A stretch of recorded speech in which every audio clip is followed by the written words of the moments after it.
A lot of things going to play out. One team at the end of the day will hoist the trophy for the first time as we get underway with Mitch Donegan, a three, trying to set the tone, but he can't finish. Now right to left to go Woodlands in the dark green. Cherubin out in the left corner. Driving inside, tried to get a shot. He threw it right to Stevens, but he got blocked at the cup by Leclerc. Great defensive stop by him. Burnett throws it into the corner. Ciata, he front rims a triple. Bombs away from downtown early for Marcellus, but no makes yet. Yeah, a couple quick three-point attempts for Marcellus without any ball reversal. Got to settle in here, get Woodlands moving side to side. They create some good opportunities. Noah Cherubin is out there in favor of his brother Nerva to start this half as Woodbury cooks a layup. Stevens wanted a foul going for that rebound, didn't get it. Here comes Burnett into the paint, and he scores with the right hand. See that adjustment from Marcellus to start the second half. It's not Gosh Sandy on Stevens. It's Burnett. Right? He's trying to do a good job being physical with him in the post. You see him playing behind him right now, which probably isn't the strategy, but let's see how this matchup goes. Stevens passed out of that matchup, favoring a Benitez three. He's had the hot hand, couldn't make that, but here comes Cherubin. He's money near the cup, and he continues his hot streak in this tournament. 32-30, Woodlands on top. Burnett at the controls.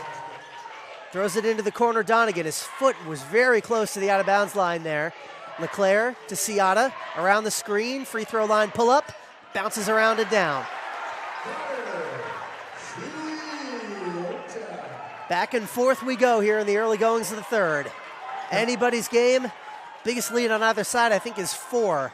That's the kind of game it's been. Driving to the cup there is Maxwell Abrahams. They haven't said his name a lot, but he was a starter in this game, and he gets his first points of the day. Now Gosh Sandy banging bodies with Stevens. No good on the layup. Outlet pass is good to Woodbury. He's swallowed up, has to give it to Benitez, a floater, too strong. Fighting for the board, and it goes out of bounds off of Woodlands.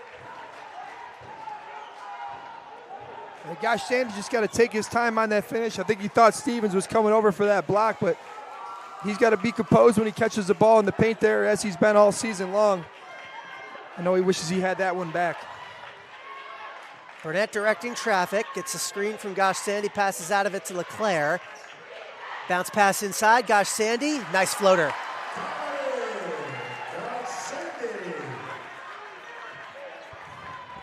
Now Abrahams is going to slow it down. It's his turn to run the point, but gives it up to Stevens. Fighting through a screen, Leclerc. Woodbury thought about it, gives it up Cherubin, drives inside, nifty little pass inside Stevens, nearly lost it, but finishes anyway.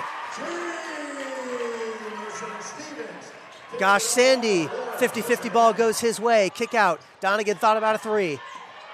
Throw, trying to get it to Ciata, but it's stolen by Benitez.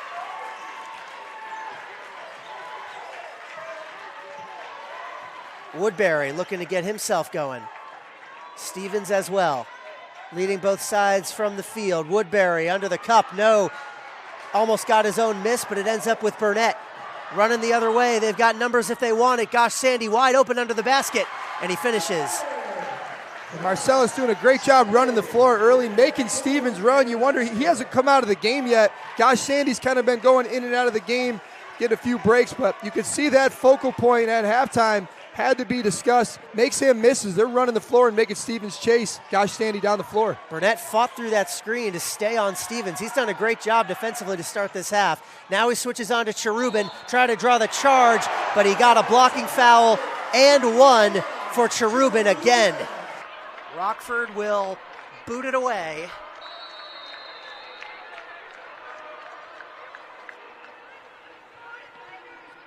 Line drive kick.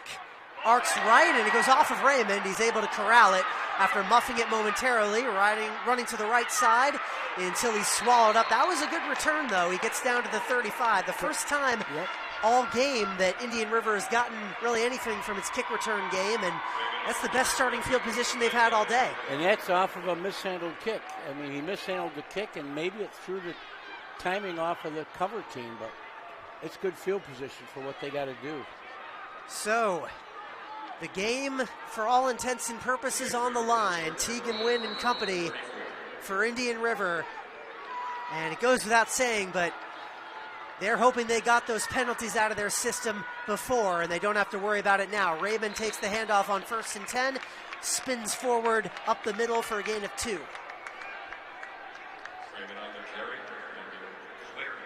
The player that came out supposedly hurt is back on the field. Yep, that's Logan Clary, who was banged up with his helmet off. Clearly he's found the ability to get back into the action. That's something New Hartford fans are happy to see.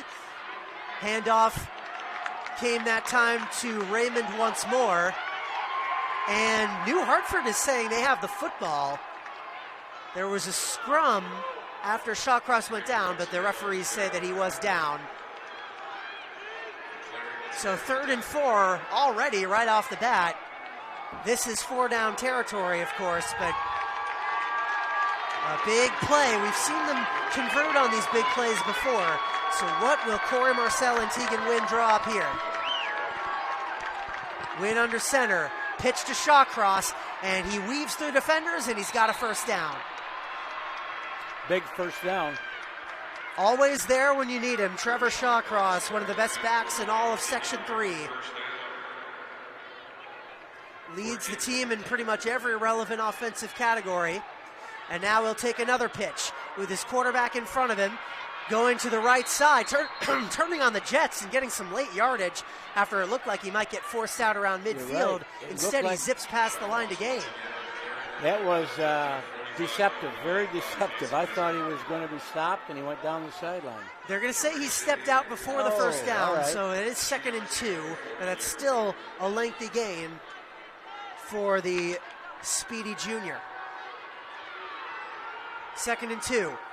Now it's Raymond again. Through a hole in the center, and the last man back is the man to make the tackle. Sal Weller, who's had a couple big receptions on offense in this game, playing defensive back, made that critical stop. Now sprinting off the field there was Caden Berry, one of the linebackers, to make sure they didn't get caught with too many men on the field. Past the 1st down marker, Raymond again. They're hurting New Hartford with fast tempo. And you almost wonder if they would rather be using more time, but I guess they want to make sure they get the ball back, considering they haven't gotten a 2-point conversion in this game. Shawcross with a cabal of blockers in front of him. Actually, he cuts toward the 1st down marker. I keep getting duped by this. I keep thinking it's the quarterback carrying the ball because they all run as if they have it in the ball in their hand to try and short toss. They make a short toss to the trailback. Fool the defenders, and they fooled me as well. That was a gain that got them down into the red zone. 2nd and 2. Raymond to the end zone. Indian River wastes no time getting back in the scoring column, but that was the easy part. Now the most important play of the game. The touchdown was the easy part. And I don't think they need to do anything special. They've gone down the field with their base offense. That's what we've been saying. Is this the moment? They're 0 for 3. Check it, 0 for 4. Correct. Or 0 for 3. This is their 4th chance. Harriel gets the pitch. He's in. And he's in. Didn't get it at all in the first half, but gets it when it matters the most. And we are tied here in the Dome. As a reminder, it's Sean Green's record to break. Yesterday he got a time about half a second slower than his record, which is 4:27.2. He comes in with a 4:21.27. So definitely within reach. And that would be a new meet record as well. Here we go. There'll be a lot of shouting and maybe a little change of position during the course of the 20-lap race here, too. But I'd imagine first keep position our eyes on Green and Siegel. will be Green from the outset. He gets the best start, although lane 9, Anderson Baird, gets out of the gates very fast.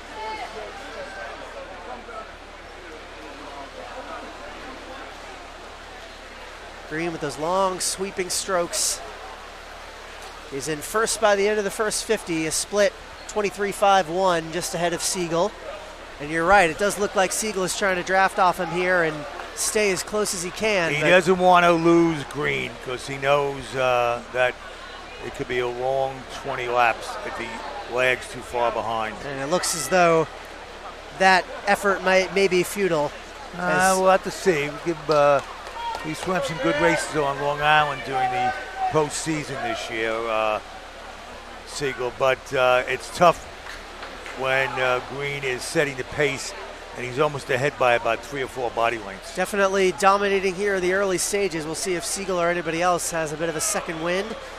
A strong third place so far for lane 4, Ryan Baldwin, who is jockeying with Max Anderson in lane 8. But Will Green ahead of the field, Sean Green, I should say, ahead of the field in this first 200. He breaks out off the wall on his turns and just gets right into it. So he uses those turns and definitely an advantage. He's kicking out, he's at like 7.5 to almost 8 yards there coming off the walls. So he's really lengthened that lead, Charlie, to about almost 10 yards. He's got more on his mind than just winning this race. He's surely got the meet record and his own personal record in his sights. He is nearly a third of a pool ahead of Siegel, as he's halfway home with a split of 2:06.17, 5 seconds clear of Siegel. Third place, a little bit of distance now between Baldwin and the field.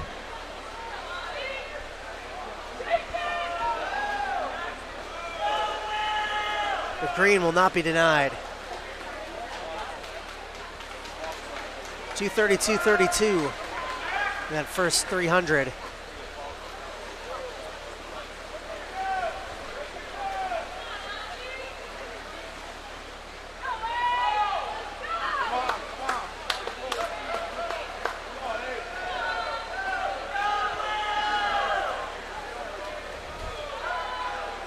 First, second, and third have separated themselves from the field here, with Green, Siegel, and Baldwin Green is maintaining that respectively. pace. It's really amazing. It's going exactly He as digs seeded. in at that water.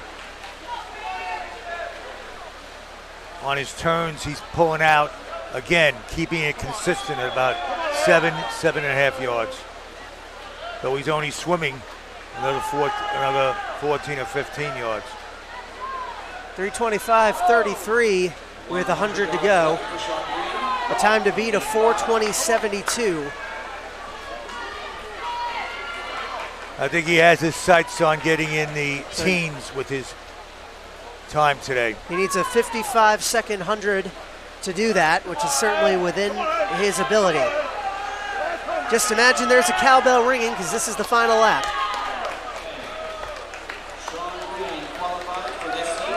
Green out in front by over half a pool ahead of Siegel. As we're into the 4-minute range now. 4:20.72, the time on his mind. And when he touches the wall, it will be well south of that. How about a 4:17? That is the fastest 44. swim in New York State history in the 500 freestyle.